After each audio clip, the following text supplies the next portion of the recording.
morning, friends. How are you? I hope you all guys are fine. Myself Rahul Bhadoria. I welcome all of you in my channel, the Rahul Bhadoria classes. Especially, I welcome to you guys who are like gems.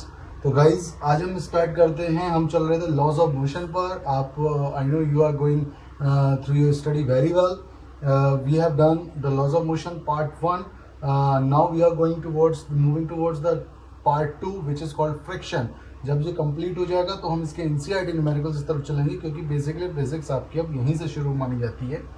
तो चलिए आज हम बात करते हैं friction की. Friction क्या होता है? फ्रिक्शन को बेटा हिंदी भाषा में कहा जाता है घर्षण. घर्षण का मतलब क्या होता है? फर्स्ट ऑफ ऑल देखिएगा, ये एक तरीके का रिलेटिव फोर्स है या रिलेटिव मोशन है जब दो बॉडी रिलेटिव मोशन की वजह से जनरेट होता है. लाइक सपोज ये क्या है? ग्राउंड. ठीक है ना, दिस इज ग्राउंड. ये ग्राउंड है, बड़े ध्यान से समझिएगा. ये ग्राउंड है और यहाँ पे हमारी साइकिल चल रही है. ठीक है, we are running up with a cycle. Cycle से हम चल रहे हैं, कार से चल रहे हैं. तो बिकॉज देखिएगा यहाँ पर जो कार है या बाइसिकल है, वॉट एवर जो भी आपको लग रहा हो, और ये ग्राउंड है. ठीक है, ये दोनों एक दूसरे के साथ कांटेक्ट में है. ठीक है ना, कांटेक्ट में है. बॉडी 1 जो है वो मूविंग फॉर्म में है और बॉडी 2 जो हमारा ग्राउंड है ये स्टेशनरी फॉर्म में है. किस फॉर्म में है? स्टेशनरी फॉर्म में है, लेकिन दोनों कांटेक्ट में है. तो body 1 is moving over body 2 which is in stationary form. तो ये दोनों रिलेटिव मोशन में माने जाते हैं, जिसमें से एक का मोशन 0 है, दूसरे का मोशन है.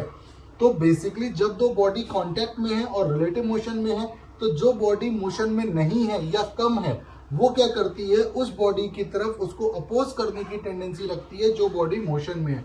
तो सिंस ये बॉडी आपकी मोशन में है, तो इस बॉडी को ये वाली स्टेट रेस्ट बॉडी क्या करती है? अपोज करने की कोशिश करती है, इसके मोशन को अपोज करने की कोशिश होती है. और जो वो रिलेटिव फोर्स लगाती है ना इसको अपोज करने के लिए, रिलेटिव फोर्स जो जनरली इसको अपोज करने का काम करता है उसको बोला जाता है फ्रिक्शन फोर्स. क्या बोला जाता है? Friction force. और एक बात बता दूं, फ्रिक्शन फोर्स जो लगता है ये सॉलिड्स में लगता है. किसमें लगता है? सॉलिड में. लिक्विड में इसी को कुछ और नाम दिया जाता है, वो आपको टाइम पर पता चल जाएगा. तो ये आपका रिलेटिव फोर्स है जो अपोज कर रहा है, यानी कि body which is at rest oppose to the body which is in motion. ठीक है ना, उस बॉडी को अपोज कर रहे हैं जो मोशन में होते हैं. When both of them are in contact, जब ये दोनों किसमें हो? कांटेक्ट में हो. जब ये दोनों कांटेक्ट में होंगे तो बॉडी जो रेस्ट में है उस बॉडी को अपोज करेगा जो मोशन में है, और इस रिलेटिव फोर्स जो लगता है इसको रोकने के लिए, that is called friction force. उस रिलेटिव फोर्स को हम फ्रिक्शन फोर्स कहते हैं. क्या कहते हैं? फ्रिक्शन फोर्स कहते हैं. So this force is very much important, nature के लिए बहुत इंपॉर्टेंट है ये. ठीक है ना, तो जैसे कि due to this friction force बहुत सारी चीजें हो पाती है बेटा. अगर मैं मार्कर के थ्रू इस बोर्ड पे लिख रहा हूँ ना, तो ये भी इस फ्रिक्शन की वजह से ही होता है. आप पेन या पेंसिल से अपनी कॉपी पे लिख रहे हो, वो भी इस फ्रिक्शन की वजह से ही होता है. तो it is very essential force. Suppose कोई व्यक्ति गिर जाता है या फिसल जाता है बारिश में, ठीक है ना, और वो फिसल गया, तो बेटा अगर ये फ्रिक्शन नहीं होगा तो वो रुकेगा नहीं, वो फिसलती चला जाएगा जब तक वो जाके किसी से टकराता नहीं है. तो it is essential, but some on the other hand ये बहुत ज्यादा हानिकारक भी. आगे चलकर आपको पता बताऊंगा धीरे धीरे. तो बेसिकली ये फ्रिक्शन है. ऐसा माना जाता था कि जो बॉडी जितने ज्यादा कांटेक्ट में है ना उस पर उतना फ्रिक्शन लगता है. लेकिन ये अब काम करता है नेचर पर.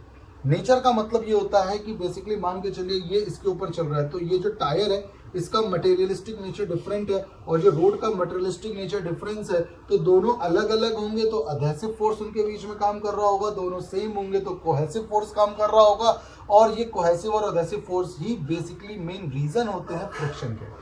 कोहेसिव अधेसिव यानी कि सेम टाइप के एटम्स के बीच में लगने वाला फोर्स कोहेसिव होता है, डिफरेंट टाइप्स के एटम्स के बीच में लगने वाला फोर्स अधेसिव होता है, और दोनों ही फ्रिक्शन जनरेट करते हैं. डिपेंड करता है कौन कितना स्ट्रॉन्ग है पर्टिकुलर मोमेंट ऑफ टाइम पर.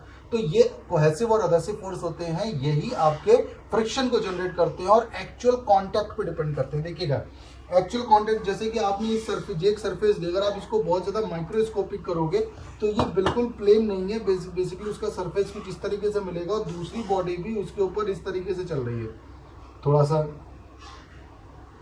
इस तरीके से जा रही है. ठीक है ना, तो बेसिकली कितना कांटेक्ट आ रहा है, तो बेसिकली जितना कम कांटेक्ट आएगा ना ऊपर बॉडी का, मूविंग बॉडी का, उतना ही नीचे की तरफ प्रेशर ज्यादा बनेगा, उतना ही नीचे की तरफ प्रेशर ज्यादा बनेगा, और उस प्रेशर को ओवरकम करने के लिए ये क्या करेगी, बॉडी एनर्जी लॉस करेगी। उस प्रेशर से ओवरकम करने के लिए बॉडी क्या करेगी, एनर्जी लॉस करेगी। And that is the reason कि धीरे धीरे बॉडी एनर्जी लॉस करती चली जाएगी, और अगर आप लगातार फोर्स ना लगाओ तो बॉडी रुक जाती है। तो actual contact area, actual contact surface area यहाँ पर इंपॉर्टेंट है, और नेचर ऑफ द मटेरियल। अगर दोनों के नेचर सेम है या दोनों के नेचर अपोजिट है तो उनके बीच में क्या लगता है, एक तरीके का कोहेसिव और अधेसिव फोर्स लगता है, और दैट इज द रीजन कि आपकी बॉडी में फ्रिक्शन फोर्स जनरेट होता है। तो फ्रिक्शन डिपेंड करता है एक्चुअल कांटेक्ट एरिया पर, और नेचर ऑफ कोहेसिव और अधेसिव फोर्स पर डिपेंड करता है फ्रिक्शन। ठीक है ना। तो फ्रिक्शन क्या होता है, ये एक अपोजिंग फोर्स है जो कहने का मतलब किसी भी चलती हुई बॉडी को रोकने की कोशिश करता है। कोई भी दो बॉडी अगर कांटेक्ट में है बेटा, इसको कॉन्टेक्चुअल या रिलेटिव फोर्स भी बोलते हैं। जब दो बॉडी रिलेशन में एक दूसरे के साथ, लाइक सपोज ये एक ग्राउंड मान लो, ये एक बॉडी मान लो, जैसे ये बॉडी जा रही है आप देखोगे तो ये आपको ताकत लगानी पड़ेगी, इसको इस वाले हैंड पे लगातार ताकत लगानी पड़ेगी। ये कुछ नहीं कर रहा, आप इसको ऐसे निकाल ले जाओ और आप इसको इसके साथ कांटेक्ट करके ले जाओ, तो आप यू कैन फील योरसेल्फ कि जब आप इसको कांटेक्ट करके ले जा रहे हो ना, इसको कांटेक्ट करके ले जा रहे हो, तो आपको इसमें ज्यादा पावर या फोर्स लगाना पड़ रहा है कंपेयर टू नॉर्मल एयर में ले जा रहे हो। जब आप इसको नॉर्मल एयर में ले जा रहे हो तो आपको इतनी फोर्स या पावर नहीं लगानी पड़ रही है, लेकिन जब आप इसको इस तरीके से ले जा रहे हो तो you need to apply some more force on the body. क्यों? क्योंकि यहाँ पर कांटेक्ट आ चुका है, रिलेटिव मोशन आ चुका है, ये इसके साथ रिलेशन में। और अगर ये इधर इधर आ रहा है तो शायद आपको इतनी नहीं लगानी पड़ रही है, लेकिन अगर जो मोस्ट रेस्ट पे है तो आपको इसको ले जाने के लिए ताकत लगानी पड़ेगी, और यही आपका कॉन्टेक्चुअल फोर्स होता है, जो ये रिलेटिव फोर्स है। क्योंकि ये क्या हो रहा है, ये दोनों रिलेशन में कॉन्टैक्ट में ना, तो ये अपोज कर रहा है प्रॉपरली एक दूसरे को, तो जो भी रिलेटिव मोशन जनरेट हो रहा है उसके अकॉर्डिंग आपको रिलेटिव फोर्स मिल रहा है। So that is called friction. तो अगर मैं आपको बताऊं फ्रिक्शन के जो टाइप्स हैं, बेसिकली फ्रिक्शन के टाइप्स हैं, इसको टू टाइप्स में डाला गया है। एक होता है एक्सटर्नल फ्रिक्शन और एक होता है इंटरनल फ्रिक्शन। ठीक है ना। तो एक होता है एक्सटर्नल फ्रिक्शन और एक होता है इंटरनल फ्रिक्शन। तो सो सॉरी बेटा, पता नहीं कब से उसका वो नहीं आ रहा था। तो एक होता है एक्सटर्नल फ्रिक्शन और एक होता है इंटरनल फ्रिक्शन। एक्सटर्नल फ्रिक्शन क्या है और इंटरनल फ्रिक्शन क्या है? एक्सटर्नल फ्रिक्शन का मतलब होता है जब बॉडी पर बाहर से फ्रिक्शन फोर्स काम करता है।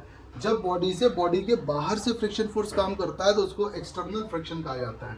जब बॉडी से बाहर की तरफ से काम करता है, जैसे नॉर्मली हम नॉर्मली जिसको हम फ्रिक्शन बोलते हैं, आप जैसे ये रोड है, आप साइकिल से जा रहे हो तो ये बाहर से लगा रहा है, ठीक है ना, तो ये बाहर से फोर्स लग रही है, तो उसको बोलेंगे क्या? External friction.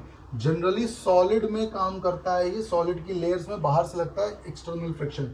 और इंटरनल फ्रिक्शन का मतलब होता है ये लिक्विड में काम करता है बेटा। लिक्विड का मतलब जैसे कि पानी का ये है, कोई तालाब है या पॉन्ड है, यहाँ पे जो अपर सरफेस है इस पे कहने का मतलब ये एयर के साथ मूव करता है, लेकिन जैसे जैसे हम नीचे आते चले जाते हो इसकी वेरियस लेयर्स मिलती हैं, ठीक है। और जितना आप नीचे जा रहे हो उतना पानी शांत होता है, चाहे समुद्र में, झील में, तालाब में, नदी में, कहीं भी देख लो, तो इनकी अलग अलग लेयर्स के बीच में, ये पानी के अंदर लग रहा है, वाटर के सरफेस के अंदर लग रहा है, तो इसके अंदर ये आएगा, चैप्टर आएगा आगे चल के, ठीक है ना, तो ज्यादा वो मत सोचेगा, इसलिए बहुत ज्यादा अंदर नहीं घुस रहा हूँ। तो लिक्विड की लेयर के अंदर, लिक्विड के मॉलिक्यूल्स के अंदर लगने वाले फ्रिक्शन को हम क्या बोलते हैं? Internal friction. और इंटरनल फ्रिक्शन को नाम दिया गया है विस्कोसिटी। ये एक कॉन्सेप्ट है, इस पे हम पूरी डिटेल में बात करेंगे आगे चलकर, जो हम यूनिट 7 पढ़ेंगे, ठीक है। We are now in unit 3 7 में आएगा विस्कोसिटी। तो लिक्विड में लगने वाले फ्रिक्शन को क्या बोलते हैं? विस्कोसिटी। इंटरनली काम करता है वो और एक्सटर्नली काम करता है सिंपल फ्रिक्शन। यहाँ पर शायद आपको रोशनी बहुत मिल रही होगी, शाइनिंग बहुत मिल रही होगी, तो यहाँ पे लिखा हुआ फ्रिक्शन, ठीक है ना। तो ये टू टाइप्स के फ्रिक्शन हमें देखने को मिलते हैं, एक्सटर्नल और इंटरनल। एक्सटर्नल फ्रिक्शन वो जनरल फ्रिक्शन होता है जिसको हम समझते हैं, यानी कि बाहर से लगता है, सॉलिड में काम करता है। और इंटरनल फ्रिक्शन होता है लिक्विड की लेयर के बीच में काम करने वाले फ्रिक्शन को हम इंटरनल फ्रिक्शन कहते हैं, जो लिक्विड की वेरियस लेयर्स के बीच में जो फ्रिक्शन काम करता है, that is called internal friction. अब एक्सटर्नल फ्रिक्शन को थोड़ा सा हम और आगे लेके जाते हैं, जो हम पढ़ेंगे एक्सटर्नल फ्रिक्शन के टाइप्स पढ़ते हैं। यही चैप्टर है हमारा अभी फिलहाल, हम यहाँ पर और कुछ बात नहीं करेंगे, हम एक्सटर्नल फ्रिक्शन और उसके टाइप्स की बात करेंगे। तो ये 3 टाइप्स के बताए गए हैं। पहला है स्टैटिक फ्रिक्शन, दूसरा है लिमिटिंग फ्रिक्शन और तीसरा है काइनेटिक फ्रिक्शन, ठीक है। काइनेटिक फ्रिक्शन, तो पहला क्या है? स्टैटिक फ्रिक्शन, दूसरा क्या है लिमिटिंग फ्रिक्शन, और तीसरा पहला क्या हो जाएगा स्टैटिक फ्रिक्शन।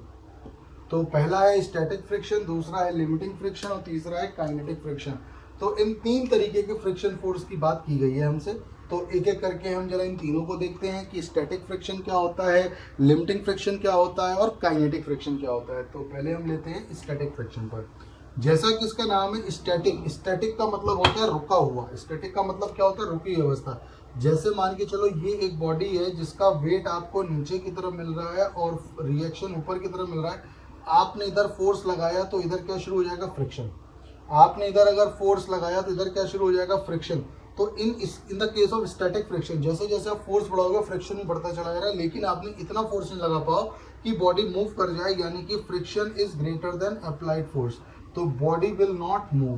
तो इस केस में body will not move, body move नहीं करेगी। और इस केस में जो प्रोड्यूसिंग फ्रिक्शन है इसको क्या बोला जाएगा स्टैटिक फ्रिक्शन, यानी कि फ्रिक्शन का अमाउंट इतना ज़्यादा है कि बॉडी आपकी मूव नहीं कर पा रही है। तो वो उसको स्टेट में रखने के लिए पर्याप्त है, स्टेट फॉर्म में रखने के लिए, स्टैटिक फॉर्म में रखने के लिए पर्याप्त है। इसको क्या बोला जाएगा स्टैटिक फ्रिक्शन, यानी कि the amount of friction which is sufficient to let the body in static form, कि इतना ज़्यादा फ्रिक्शन लग रहा है कि बॉडी को वो स्टैटिक फॉर्म में रख पा रहा है, तो इसको बोला जाएगा स्टैटिक फ्रिक्शन। क्या बोला जाएगा static friction. So this is static friction.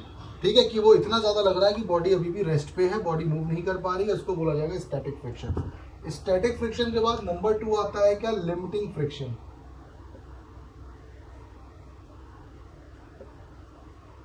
Limiting friction का मतलब क्या हुआ कि आपने ये इसका वेट नीचे की तरफ लग रहा है, ये रिएक्शन ऊपर की तरफ लग रही है, ये फोर्स आप पीछे लगा रहे हो और फ्रिक्शन इधर लग रहा है। बेसिकली आपने देखिए फ्रिक्शन बढ़ा, आपने फोर्स बढ़ाया फ्रिक्शन बढ़ा, फ्रिक्शन बढ़ाया फोर्स बढ़ा, लेकिन लगातार एक ऐसी स्टेट आ जाती है कि फोर्स इतना ज्यादा लगने लग जाता है कि फ्रिक्शन जो फोर्स लग रहा है वो उसके बराबर आ जाता है। बेसिकली क्या आ जाएगा बराबर आ जाएगा।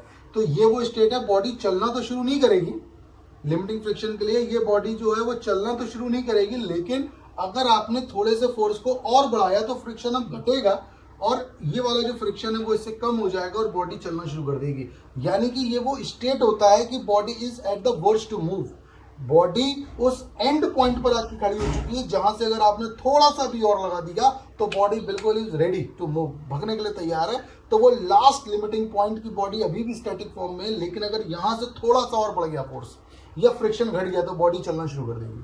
तो वो लास्ट फ्रिक्शन को जहां तक बॉडी स्टेट फॉर्म में रह सकती है स्टैटिक फॉर्म में, लास्ट अमाउंट को उसको बोलते हैं लिमिटिंग फ्रिक्शन। क्या बोलेंगे उसे लिमिटिंग फ्रिक्शन। तो limiting friction is a last amount of friction eight which body still remain in static form. लेकिन अगर थोड़ा सा भी फोर्स आपने बढ़ा दिया तो बॉडी चलने के लिए बिल्कुल तैयार बैठी है। थोड़ा सा भी फोर्स बढ़ाया, बॉडी ने भागना दौड़ना चलना शुरू करने का, तुरंत 2 मिनट 1 सेकंड नहीं लगेगा उसे।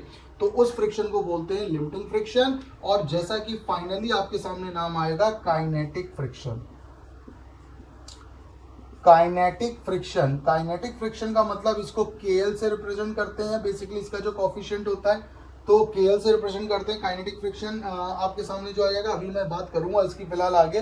तो बेसिकली ये वो फ्रिक्शन है जो ग्रेटर देन फोर्स हो जाता है, यानी कि फ्रिक्शन का अमाउंट इतना कम हो जाएगा, लेस देन हो जाएगा, फ्रिक्शन का अमाउंट इतना कम हो जाएगा कि अप्लाइड फोर्स की वजह से बॉडी चलना शुरू कर देगी, या फोर्स इतना ज्यादा लगा दिया कि फ्रिक्शन कंपेयर टू फोर्स उतना काम नहीं कर पा रहा और बॉडी चल रही है। तो friction working on a moving body, friction जो मूविंग बॉडी पे काम कर रहा होता है वो इतना ज्यादा नहीं है कि वो बॉडी को रोक सके। ठीक है, फोर्स अप्लाइड फोर्स इतना ज्यादा है कि वो बॉडी को मूव करा सके। So that amount of friction is called limiting friction, kinetic friction. तो बेसिकली ये उसको काइनेट कर रहा है, ये उसको चला रहा है, ये उसको ट्रेवल करा रहा है। So that is called kinetic friction. इसको क्या बोलते हैं काइनेटिक फ्रिक्शन। ठीक है, इन तीनों में एक रिलेशन है, उस रिलेशन को और जरा समझ लीजिए बेटा, फिर हम इस वीडियो को आज की क्लोज करते हैं। टॉपिक हमने बहुत अच्छे कर लिए हैं छोटे छोटे।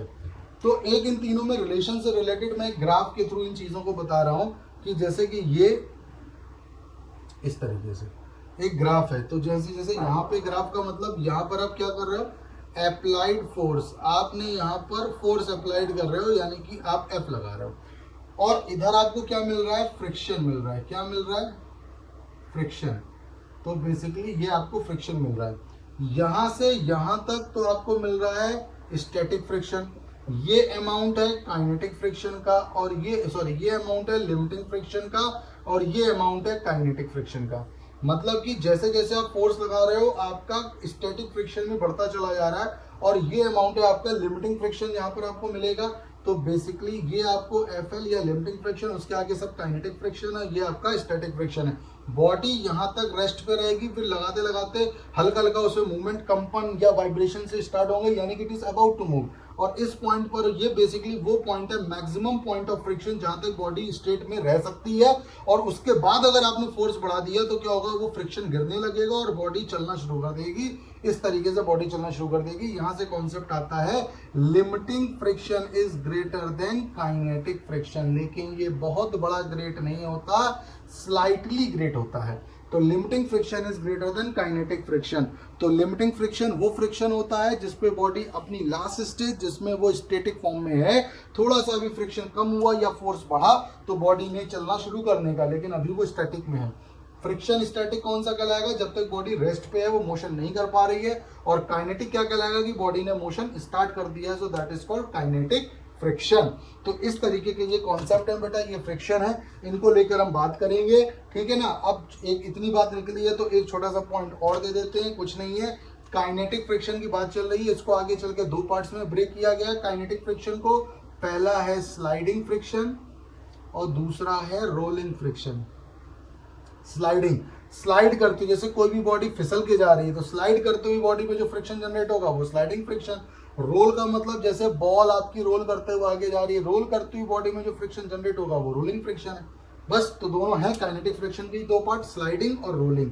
स्लाइडिंग और रोलिंग, स्लाइडिंग फ्रिक्शन, स्लाइड करते हुई बॉडी के थ्रू जो फ्रिक्शन जनरेट हो रहा है, में जो फ्रिक्शन जनरेट हो रहा है वो स्लाइडिंग फ्रिक्शन। रोल करते हुई बॉडी में जो फ्रिक्शन जनरेट हो रहा है वो रोलिंग फ्रिक्शन। तो गाइस आज हम इतनी रखते हैं, काफी हो गया है। कल हम इस वीडियो को और आगे बढ़ाएंगे। कोई डाउट्स आ रहे हैं, कोई चीज समझ में ना आ रही हो तो प्लीज आप मैसेज करिए। हो सकता है आप कमेंट्स करते हो तो मे बी वो यूट्यूब कमेंट्स में नहीं देख पाता हूँ। मेरा नंबर हर मैसेज के साथ जाता है तो आप उस पर डायरेक्ट भी भेज सकते हैं, आपके मैं जरूर रिस्पॉन्स दूंगा, ऐसी कोई बात नहीं है। मैं आपको पढ़ाने के लिए, आपको सिखाने के लिए मौजूद हूँ। वीडियो को पूरा देखा करिए, बीच में मत छोड़ा करिए। कोई दिक्कत हो तो आप कंसल्ट करिए, आपके लिए ही सब कुछ चल रहा है, मेहनत बहुत ज़्यादा हो रही है। इस वीडियो बनाने से बेटर है एक लाइव क्लास लेना, ये बात ध्यान रखिएगा। और वो मेरे लिए भी बहुत आसान होता है, लेकिन इसमें बहुत दिक्कत होती है वीडियो बनाने में। वीडियो बनाओ, उसको कंप्रेस करो, उसको अपलोड करो, इतना टाइम कंज्यूमिंग एंड इतना माइंड कंज्यूमिंग कॉन्सेप्ट है, इसका कोई जवाब नहीं। इससे बेटर होता है कि आपने पढ़ा दिया और बात खत्म। समझ में आ रही बात? तो बेटा आप लोगों के लिए ही इतनी मेहनत हो रही है, थोड़ी सी आप लोग भी उसकी कोशिश करिए अच्छी तरीके से। आई होप आप चीज़ें समझ रहे हो। वीडियो पूरा देखा करिए, शेयर करिए, लाइक करिए, सब्सक्राइब करिए, और कल के वीडियो में इसके आगे मिलते हैं। Till then bye bye, see you.